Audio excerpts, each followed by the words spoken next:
Hello guys, welcome back to एजुगिरी। आज हम 10 सितंबर का द हिंदू एनालिसिस करेंगे। चलिए स्टार्ट करते हैं। आई होप आप हमारी वेबसाइट edugiri.com को फॉलो कर रहे होंगे। अगस्त के एमसीक्यूज और वन शॉट्स आ चुके हैं। In case you want to practice MCQs आप बाय कर सकते हो, या वन शॉट्स बाय करने हैं आपको वीडियो लेक्चर्स तो वो बाय कर सकते हो। एजुगिरी हेयर टेलीग्राम पर भी हम अवेलेबल हैं और इंस्टाग्राम पर @IamEdugiri के नाम से हैं। चलिए स्टार्ट करते हैं। GOM to decide on tax on health life cover soon। तो मिनिस्टर्स जो हैं डिसाइड करेंगे कि इंश्योरेंस पे जो प्रीमियम भरते हैं हम हेल्थ इंश्योरेंस पे 18% टैक्स लगता है GST का, वो लगाना चाहिए या नहीं। वो मीटिंग होगी तब पता चलेगा, ठीक है ना। तो यहाँ पर देखते हैं to soothe the growing clamor of a reduction in 18% tax levy on premium paid for health and life insurance policies, the GST Council on Monday set the stage for a possible rethink by mandating a stiff 50-day deadline for new group of ministers to review the tax rate। तो यहाँ पे लिखेंगे goods and services tax, that is GST Council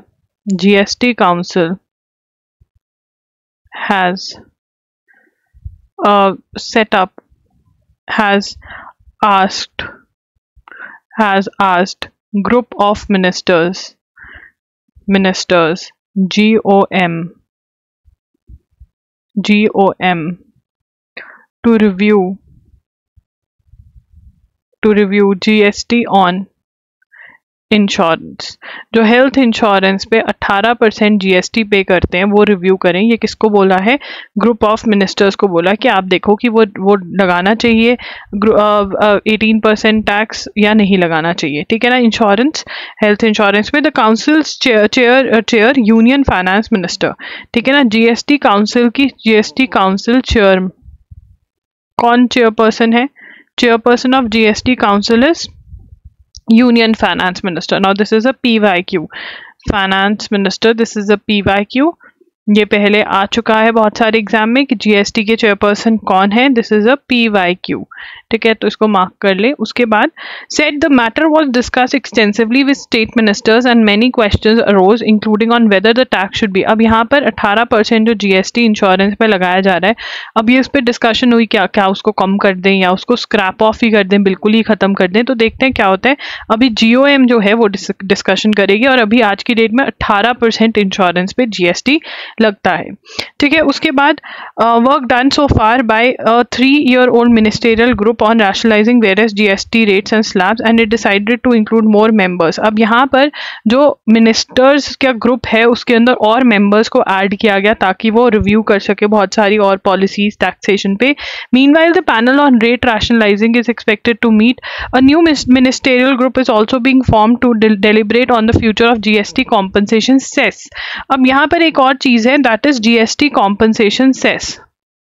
अब GST compensation cess क्या है?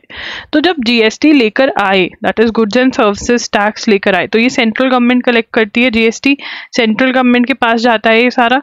अब यहाँ पर तो स्टेट गवर्नमेंट जो टैक्स कलेक्ट करती थी, तो पहले ना डिफरेंट टैक्स होते थे, कुछ स्टेट इकट्ठा करी है, कुछ सेंट्रल गवर्नमेंट इकट्ठा करी है, तो there was a lot of confusion.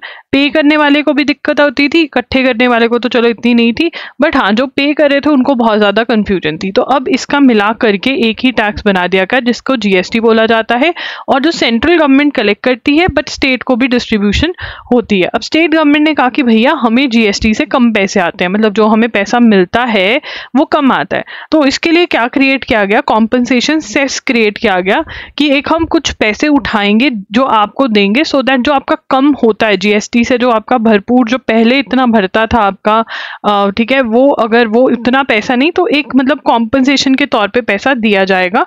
तो वो सेस लगाया जाता है। ये जो टैक्स है ये लगाया जाता है ऑटोमोबाइल्स पे, ठीक है, ऑटोमोबाइल्स पे। Demerit goods that was originally to be charge till July 2022, ठीक है ना। वॉज ओरिजिनली लिखेंगे, was originally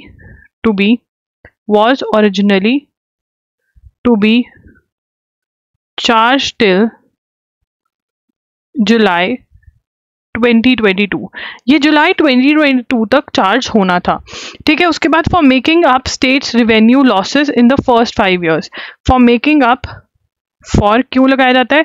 for making up states revenue losses for first 5 years। जो पहले 5 साल के लिए ये लगाया गया था कि जो लॉस होगा आप, क्योंकि आप कलेक्ट नहीं कर रहे हो टैक्स, आपको ज़्यादा टैक्स इकट्ठा हो रहा था, तो वो हम पे कर देंगे।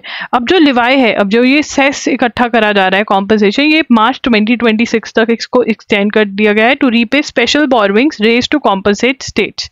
ठीक है ना, extended till March 2026 to repay special borrowings,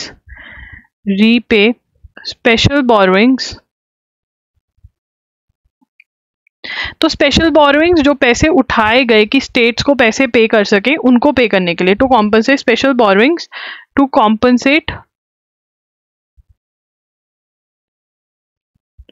states को कॉम्पनसेट कर सके, इसलिए।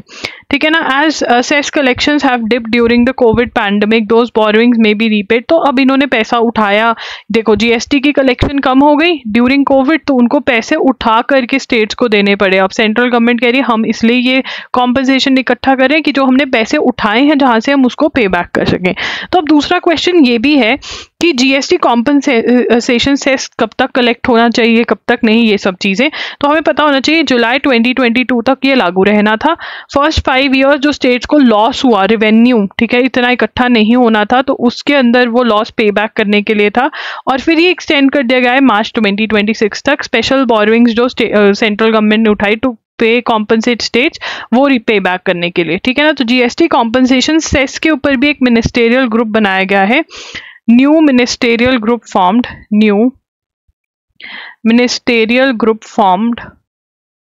Group formed. ठीक है ना, ये देखने के लिए कि कॉम्पनसेशन सेस कितना, क्या, किस किस चीजों पे लगेगा। While consumers would hope for a reduction और ड्रॉप इन सेस, या ये देख सकते हैं कि ड्रॉप आ सकता है सेस के अंदर। उसके बाद कैंसर ड्रग्स पे जो है जीएसटी जो है 12% से घटा करके 5% कर दिया है कुछ के ऊपर। कार सीट कवर्स जो हैं उनके ऊपर जीएसटी बढ़ा करके 28% कर दिया गया है। ठीक है ना, और सेवरी स्नैक्स जो हैं उनके ऊपर फ्रॉम 18% टू 12% कर दिया गया है। ठीक है, तो ऐसा जो टैक्स है वो है। अब यहाँ पर हम लिख लेते हैं,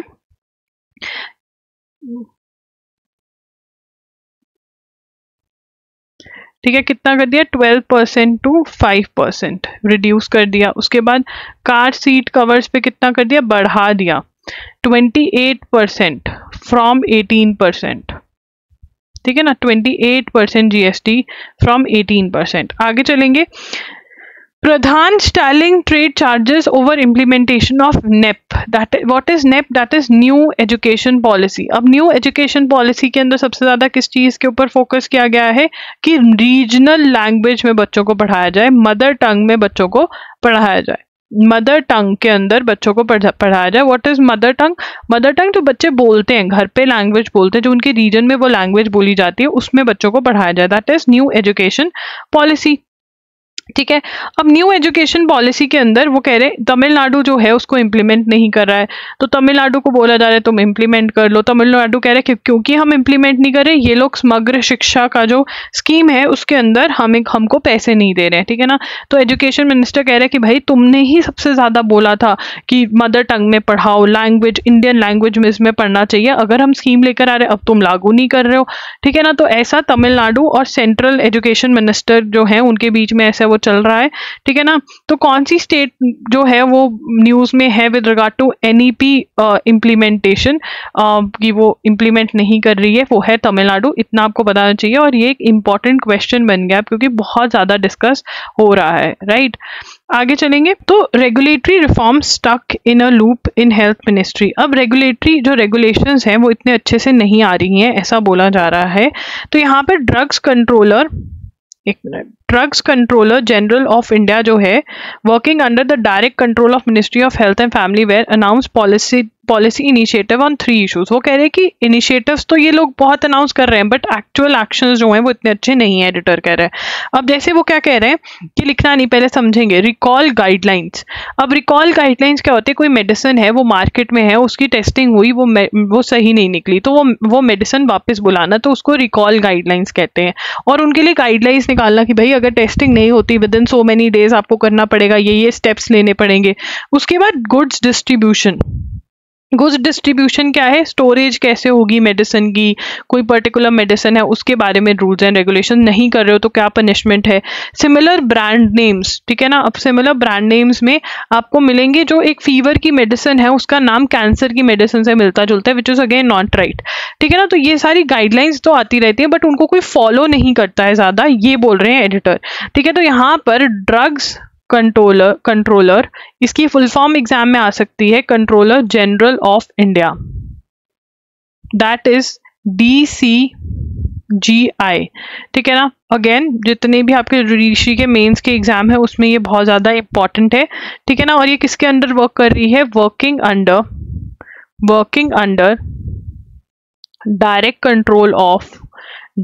control of ministry of health and family welfare, ठीक है ना। अब ये गाइडलाइंस किस चीजों पे लेके आई है? Come up with guidelines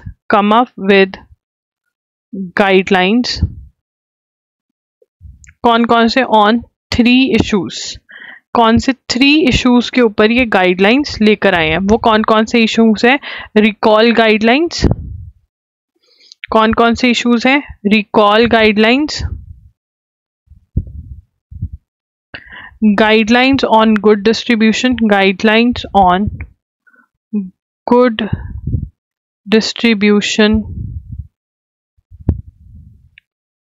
practice, and use of similar brand names। तो इसके ऊपर इन्होंने रूल्स एंड रेगुलेशंस निकाले हैं, ठीक है ना। रिकॉल के अंदर क्या बोल रहे हैं? वो रिकॉल गाइडलाइन क्या है? रिकॉल गाइडलाइन वो बोल रहे हैं remove drugs that fell testing in government labs में जो टेस्टिंग फेल कर जाते हैं। डिस्ट्रीब्यूशन प्रैक्टिस के अंदर वो स्टोरेज की बात कर रहे हैं। सिमिलर ब्रांड नेम्स, मतलब सेम नाम रख लेते हैं मेडिसिन के, ठीक है। बट इसके अंदर these measures either lack force of law और आर पुअरली थॉट थ्रू, मतलब फोर्स ऑफ लॉ नहीं है या फिर अच्छे से इम्प्लीमेंट नहीं किए जाते हैं, ठीक है ना। और इसके बारे में बहुत सारी डिस्कशन हो रखी है बट इसके बारे में कुछ ज्यादा किया नहीं जा रहा, ये एडिटोरियल में बताया है। हमें एक क्वेश्चन कहाँ से निकला जा सकता है? DCGI की फुल फॉर्म पूछी जा सकती है which is a PYQ। And again ये किसके अंडर आती है? Ministry of health and family welfare के अंदर आती है। और कंट्रोलर जनरल कंट्रोल करती है ड्रग्स, मतलब मेडिसिन पे कंट्रोल करती है, ये मेडिसिन के ऊपर कंट्रोल करने वाली ऑर्गेनाइजेशन है। उसके बाद आगे चलेंगे, टेकिंग TB सीरियसली। हमें पता है कि TB को अब इंडिया सच में सीरियसली ले रहा है क्योंकि 2025 तक हमको इसको इराडिकेट कर देना है, ठीक है। इराडिकेट मतलब बिल्कुल जड़ से खत्म कर देना है TB को। और इसीलिए वर्ल्ड हेल्थ ऑर्गेनाइजेशन ने जो recommendation the union health ministry को कि आप न्यू ट्रीटमेंट रिजीम लेकर आइए फॉर TB, जो कि शॉर्ट है, ये अभी लिखना नहीं है, जो कि शॉर्ट है। ये जो नया रूटीन है ये शॉर्ट है। आपको नॉर्मली 20 मंथ्स के लिए TB की मेडिसिन खानी पड़ती है, जो नया वाला है वो 6 मंथ्स के लिए खाना पड़ेगा। आपको 14 टैबलेट्स करके कुछ डे में लेनी पड़ती हैं, बट यहाँ पे नंबर ऑफ टैबलेट्स भी रिड्यूस हो रही है। तो लोग जो है अगर वो TB का ट्रीटमेंट स्टार्ट करेंगे, बहुत ही ज़्यादा चांसेस हैं 6 मंथ्स तक वो रेगुलरली मेडिसिन लेंगे। तो ये कौन किसके रिकमेंडेशन पे? Union health ministry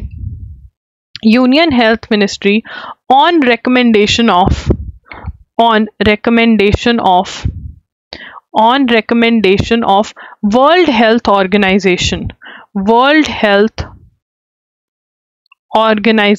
that is WHO, on the recommendation of World Health Organization, has introduced new treatment regime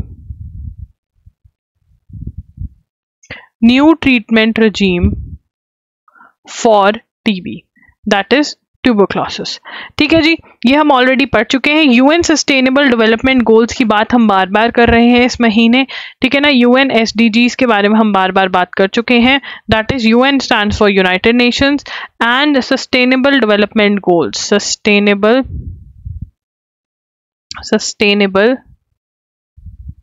development goals.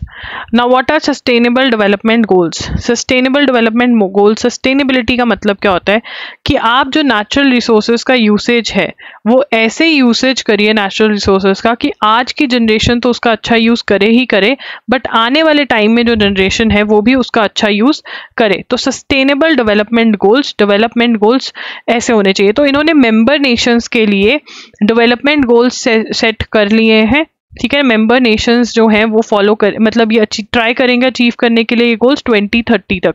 बहुत सारे गोल्स हैं, उसमें ट्यूबरक्लोसिस भी खत्म करना एक गोल है। तो वर्ल्ड को गोल दिया गया 2030 का, बट इंडिया ने अपने आप को गोल दिया 2025 का, टू इरेडिकेट टीबी। उसके बाद दिस इज अ पीवाईक्यू 2025 वाला बहुत बार आ चुका है, अभी भी आने के चांसेस है। फ्रांस के अंदर क्या हुआ? फ्रांस के अंदर स्नैप इलेक्शंस अनाउंस हुए। ठीक है, फ्रांस के अंदर इलेक्शंस, ये लिखेंगे फ्रांस इलेक्शंस, लिखना है तो लिख लो, नहीं तो बस प्रेसिडेंट पीएम का नाम याद करके भी हो जाएगा। समझा इसलिए रही हूँ कि समझ में आना चाहिए आपको कि वहाँ क्या हुआ, बाई चांस क्वेश्चन आ सकता है। फ्रांस के अंदर इलेक्शंस हुए प्रेसिडेंट के। ठीक है, क्यों हुए? इससे पहले इलेक्शंस हुए थे यूरोपियन यूनियन के। अब यूरोपियन यूनियन क्या है? देखो, अगर हम यूरोप का मैप उठा के देखते हैं तो ये बहुत ही छोटू कंट्रीज हैं। अब इतनी छोटू कंट्रीज का वर्किंग करना, डिफरेंट कंट्रीज के साथ काम करवाना या अपना दबदबा बनाना वर्ल्ड में थोड़ा डिफिकल्ट था। तो ये एक साथ आ गए, यूनाइटेड हो गए। ठीक है, वर्ल्ड को तो ये डिवाइड कर रहे थे बट खुद ये यूनाइटेड हो गए यूरोपियन यूनियन वाले। तो यूरोपियन कंट्रीज हैं, इनके भी इलेक्शंस होते हैं, तो इनके इलेक्शंस हुए। ठीक है, और उन इलेक्शंस के अंदर जो राइट विंग है उसको ज्यादा वोट पड़ी एंड अल्टीमेटली राइट विंग जीता भी। तो इसमें जो फ्रांस के प्रेसिडेंट थे इमैनुअल मैक्रोन, वो देखकर बड़ा हैरान हुए कि भाई मतलब राइट की ज्यादा हवा है, तो उन्होंने स्नैप इलेक्शंस अनाउंस कर दिए। क्या अनाउंस कर दिए? Snap elections.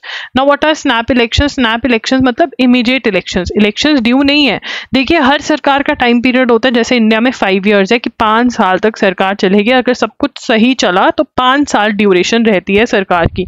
अगर ड्यूरेशन से पहले इलेक्शन हो जाए, ठीक है ना, या इमीडिएट इलेक्शन जिनको हम बोलते हैं, तो उनको अच्छी इंग्लिश में स्नैप इलेक्शंस बोलते हैं। इमीडिएट इलेक्शंस कॉल किए उन्होंने कि भैया राइट विंग की हवा है और हम तो लेफ्ट विंग वाले, मतलब लोग हमसे देश नहीं चलवाना चाहते। अब ये लेफ्ट विंग और राइट विंग क्या होता है, ये हमेशा सिंपल सा याद रखना है।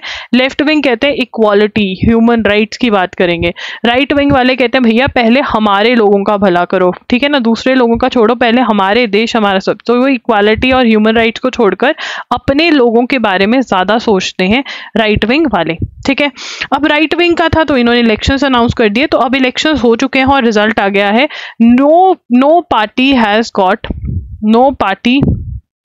One clear majority. किसी को भी क्लियर मेजॉरिटी नहीं आई है। ठीक है ना, क्लियर मेजॉरिटी का मतलब होता है कि मैक्सिमम इतने वोट डल गए कि जितना नंबर है उसमें से ज्यादा एक नंबर अचीव करना है, वो नंबर किसी ने अचीव नहीं किया। बट बिगेस्ट ब्लॉक कौन बना है? बिगेस्ट ब्लॉक जो बना है वो बना है लेफ्टिस्ट,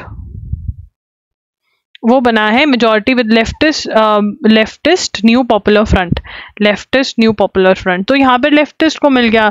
ठीक है ना, बहुत इनके पॉपुलर लोग भी आए कि भैया राइट विंग को मत लेकर आओ, सब इक्वली ट्रीट होने चाहिए। तो ये अभी हमें पता होना चाहिए, इनको सबसे बिगेस्ट ब्लॉक मिला है, मेजॉरिटी क्लियर किसी की नहीं आई है। प्राइम मिनिस्टर हम ऑलरेडी निकाल चुके हैं, माइचेल। ठीक है ना, मिशेल बार्नियर। ठीक है ना, मिशेल बार बहुत पास में है, जब भी तुम्हें दुख हो तो बाहर चले जाना, 2-3 पैग लगा लेना और जिंदगी सही कर लेना, ऐसा बोल रहा है मिशेल। Next census. ठीक है, और मैं आपको बता दूं पैग लगाने से जिंदगी कोई सही नहीं होती, जिंदगी खराब ही होती है। नेक्स्ट सेंसस कब होना चाहिए? अब सेंसस क्या होता है? Census is counting of population. ठीक है ना, काउंटिंग ऑफ पॉपुलेशन। ठीक है ना, कि भैया कितनी जनता है हमारी, ये हमें कैसे पता चलता है? जब सेंसस होता है।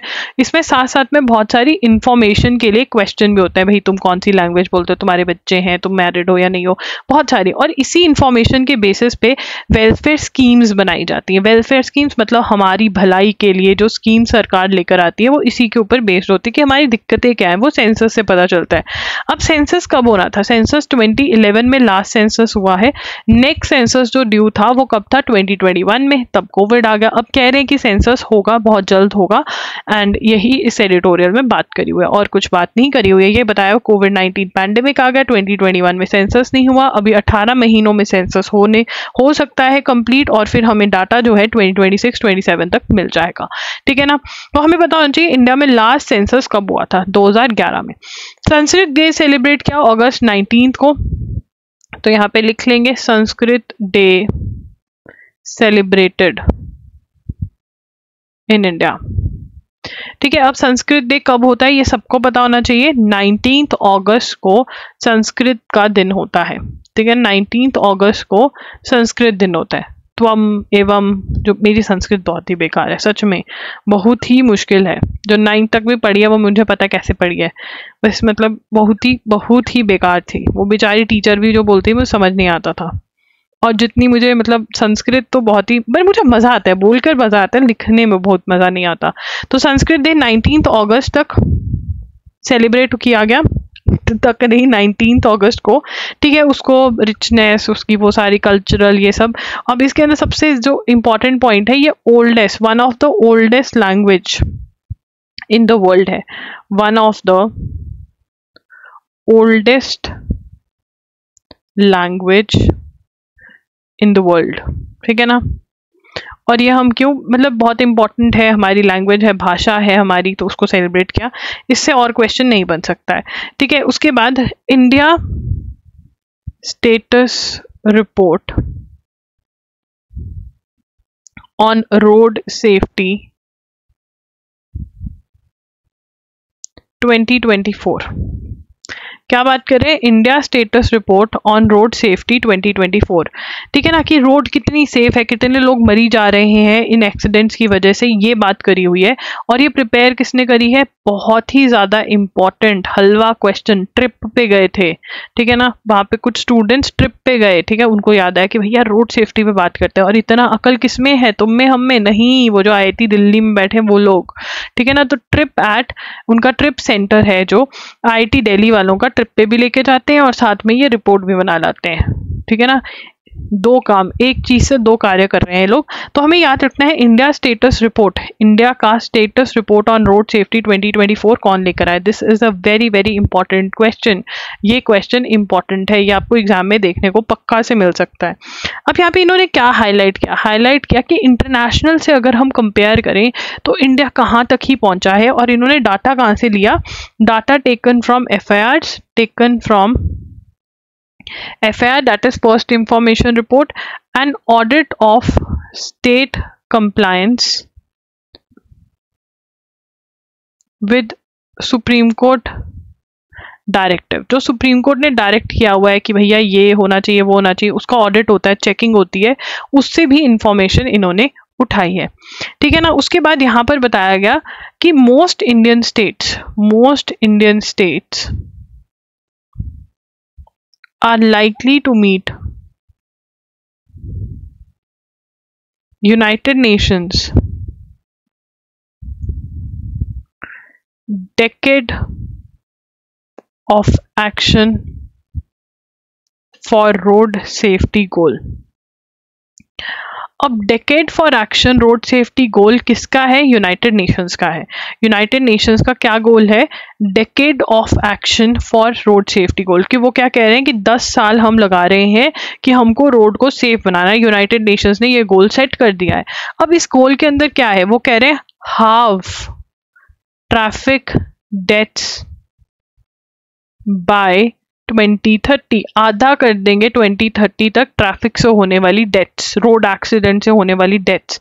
बाय कब तक करेंगे, बाय 2030। तो दो गोल यहाँ पर सेट कर दिए कि 2030 तक ये गोल अचीव करना है और आधी ट्रैफिक डेथ्स कर देनी है। बट वो इंडिया की जो मैक्सिमम स्टेट्स है, मोस्ट इंडियन स्टेट्स, वो नहीं आर लाइकली टू मीट, मतलब not likely, unlikely to meet, नहीं मीट करेंगी, यहाँ पे अनलाइकली लिखना था, ठीक है। उसके बाद यहाँ पर और क्या बता रहे हैं, वो कौन सी स्टेट्स में सबसे ज़्यादा गुड़ गोबर हो रखा है, सबसे ज़्यादा हरियाणा, जम्मू एंड कश्मीर, लद्दाख, 6 स्टेट्स, वो कह रहे हैं Haryana,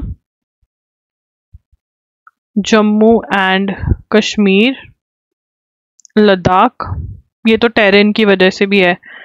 Punjab Rajasthan, Punjab Rajasthan, Uttarakhand and UP. Road traffic injuries ranked among the top 10 causes of health loss। Health loss का मेजर रीजन जो है टॉप 10 कॉजेज में क्या आता है? Road traffic injuries. ठीक है, उसके बाद ये बता रहे हैं कि 1990 अगर हम डेवलप्ड नेशन से इंडिया को कंपेयर करें, ठीक है ना, जैसे स्वीडन और अदर स्कैंडिनेवियन नेशंस जिसमें यूरोपियन नेशंस आ जाते हैं, तो उसके अंदर अगर हम करें तो 1991 में इंडिया में an Indian was sorry for the burp 40% more likely to die in a road accident। ठीक है, और अब 2021 में यही नंबर 600% पे हो गया है। मतलब अगर तुम जिंदा हो तो तुम्हें शुक्र मनाना चाहिए।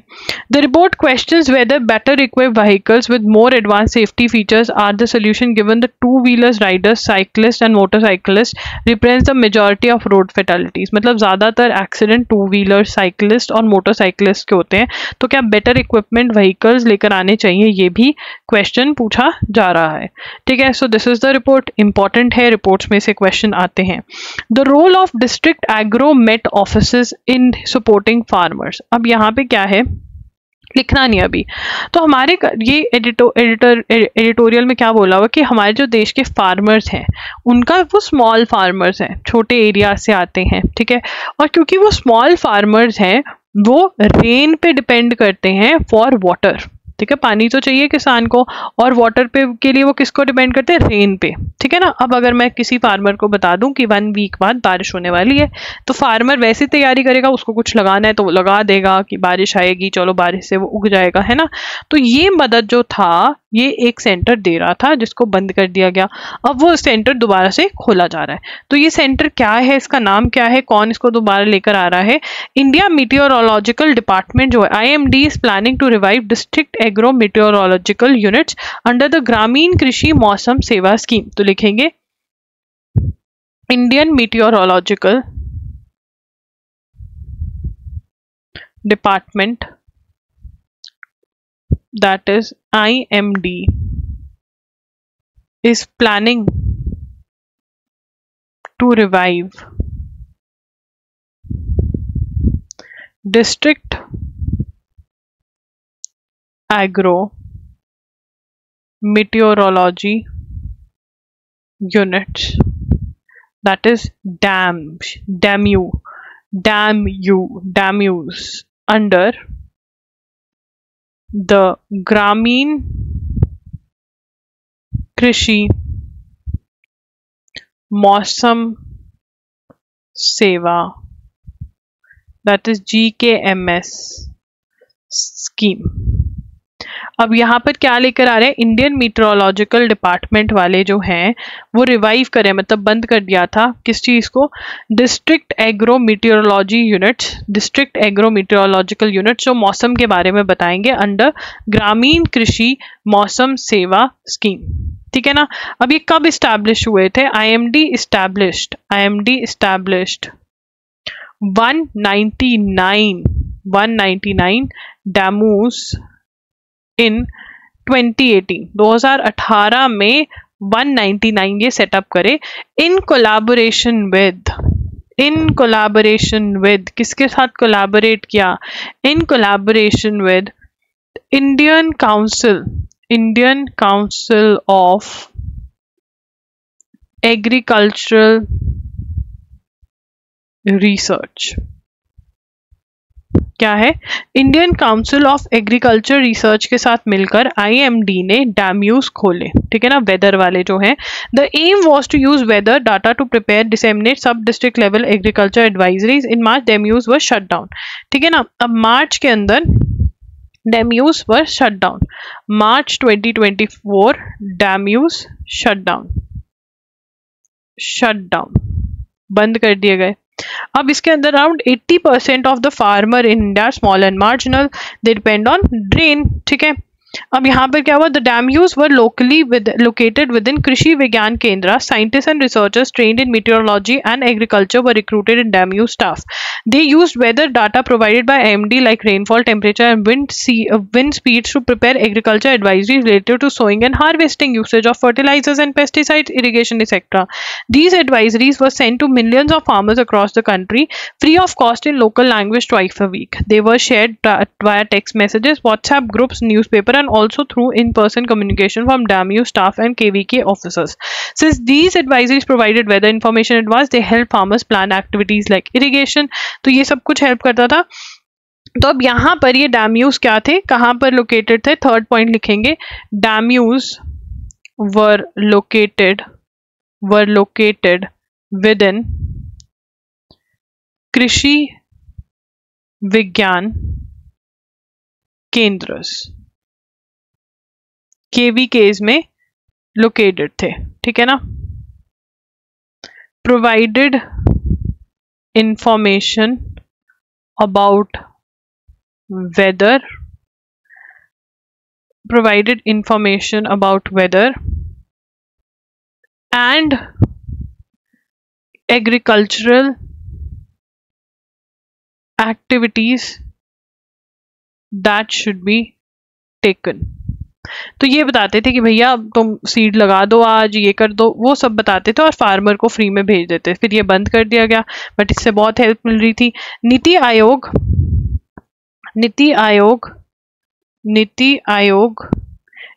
misrepresented the role of DAMU, also sought misrepresented the role of DAMUs and also sought privatization. ठीक है ना, तो वो कहते हैं ऑटोमेटेड है, स्टाफ की ज़रूरत नहीं है, उन्होंने बंद करा दिया। तो नीति आयोग का मेजर रहा बंद करवाने में, और फिर उन्होंने ये भी कहा कि पेड होना चाहिए। तो अब शायद ये वापस आ सकते हैं क्योंकि फार्मर कह रहे हैं मुझे बहुत हेल्प मिलती थी उससे। उसके बाद Paralympics end with full music, फिर music fuelled closing ceremony. Paralympics खत्म हो गए हैं, बहुत बढ़िया। इंडिया ने 29 मेडल जीते। पैरालंपिक्स में इंडिया ने कितने मेडल जीते, 29 मेडल जीते। अब कोई मुझे बता सकते हैं इंडिया का रैंक क्या रहा, ये आप मुझे बताएंगे, रैंक बताना है इंडिया का। 29 मेडल्स जीते, इंडिया का रैंक क्या रहा ये आप मुझे बताएंगे। EU says it has credible information that Iran supplied ballistic missiles to Russia. European Union said its allies had shared credible intelligence that Iran had supplied ballistic missiles to Russia. अब यहाँ पे क्या कह रहा है, ईरान के allies मतलब मेरे दोस्तों के पास उनकी इंटेलिजेंस है, बहुत ही बड़ी खबर है कि ईरान ने बैलिस्टिक मिसाइल सप्लाई करें किसको, रशिया को। ठीक है ना, ये यूरोपियन यूनियन कह रहा है। अब यहाँ पे क्वेश्चन आ सकता है किसके ऊपर डाउट है, ईरान के ऊपर डाउट है कि उसने रशिया को बैलिस्टिक मिसाइल करी है। Russia claims another village in eastern Ukraine near Pokrovsk for Monday village of Memryk, Memryk, मेम हमेशा राइट होती है, ठीक है ना, मेम हमेशा राइट होती है। तो रिक village, Ukrainian village captured by Russia. ठीक है, उसके बाद storm death toll in Vietnam, Vietnam में स्टॉर्म आया, bridge collapse and a bus was swept away in floods in Vietnam. ठीक है, कोई नाम वाम तो नहीं दिया इन्होंने, नहीं कुछ नहीं दिया, तो नोट करने की जरूरत नहीं। 2 anti submarine warfare vessels, anti submarine, submarine हम लॉन्च करें अपनी, किसी और की सबमेरीन है तो हमें उसको डिस्ट्रॉय करना है। 2 anti submarine warfare vessels for the Indian navy launched at Kochi shipyard, Kochi shipyard में इनको लॉन्च कर दिया गया है। कहाँ पर लॉन्च कर दिया गया है? कोची शिपयार्ड में इनको लॉन्च कर दिया है। तो यहाँ पे लिखेंगे two anti submarine warfare vessels for the Indian Navy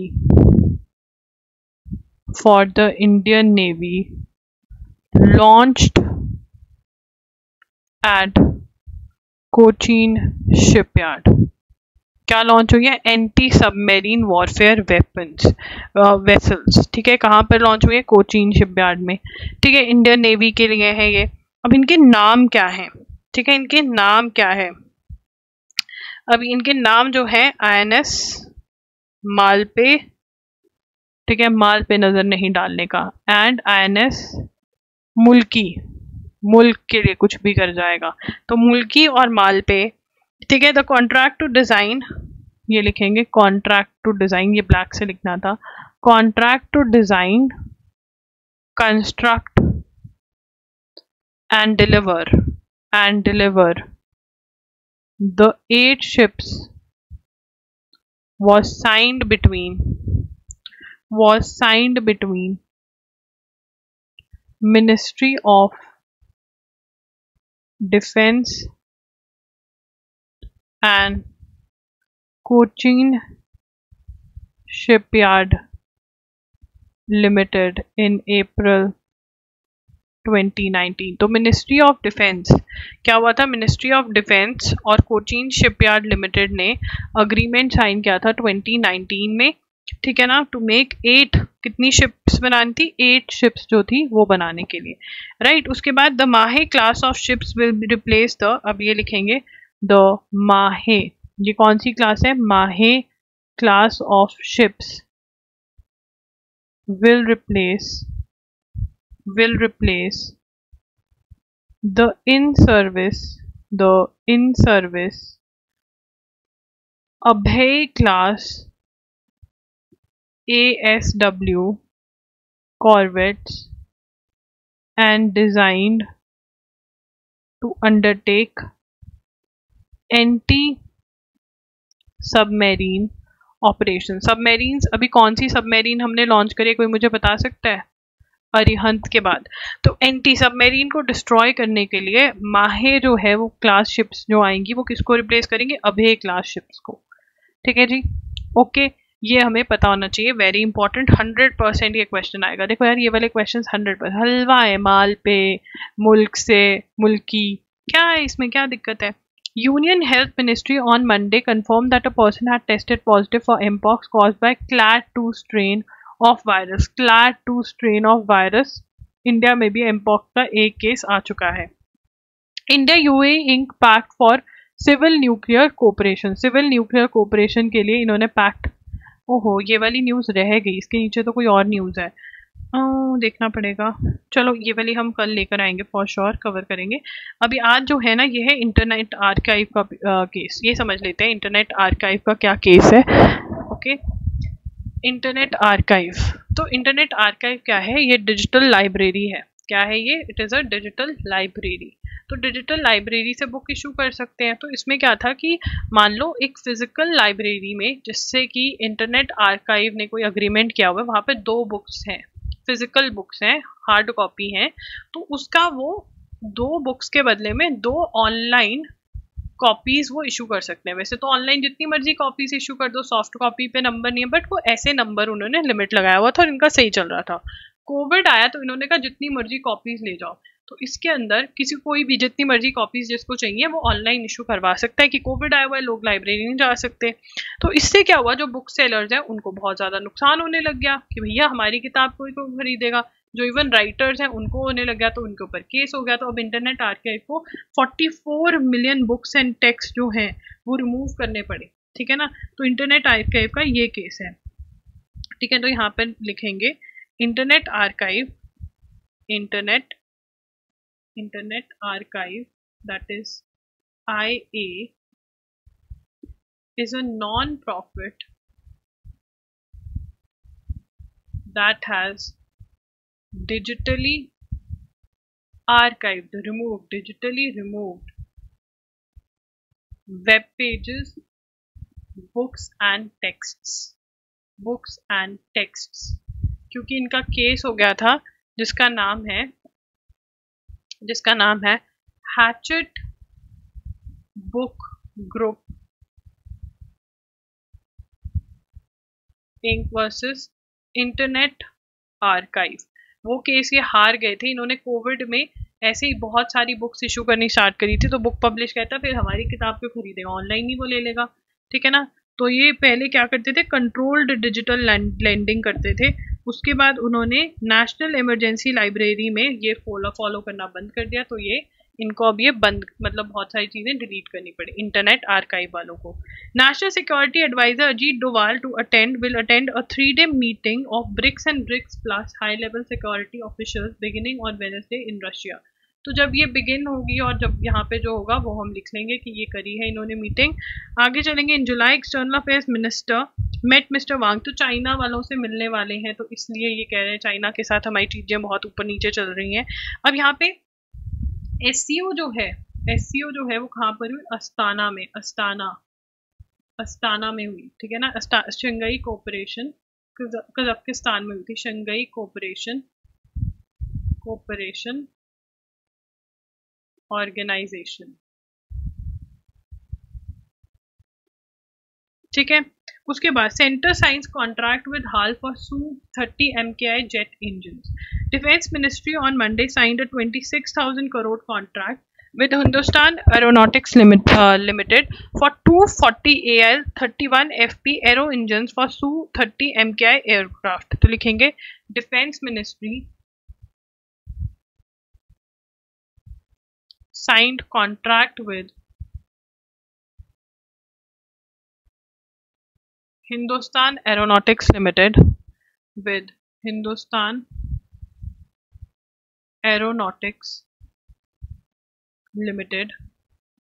that is HAL for 240 AL 31 FP aero engines। 240 arrow engine कौन सी उसके लिए यूज करेंगे, Su-30 MKI एयरक्राफ्ट, इस एयरक्राफ्ट के लिए यूज करेंगे। हिंदुस्तान एरोनॉटिक्स वाले जो हैं इसके लिए 240 इंजन्स डिफेंस मिनिस्ट्री के साथ इनका कॉन्ट्रैक्ट हो गया है, ठीक है ना।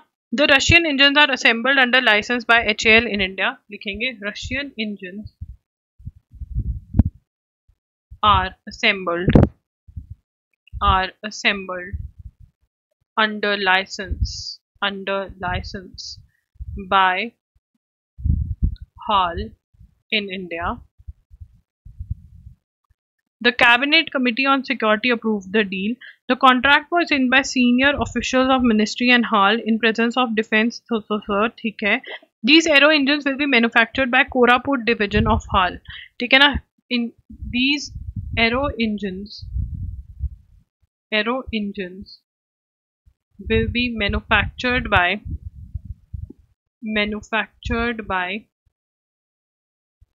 Koraput division of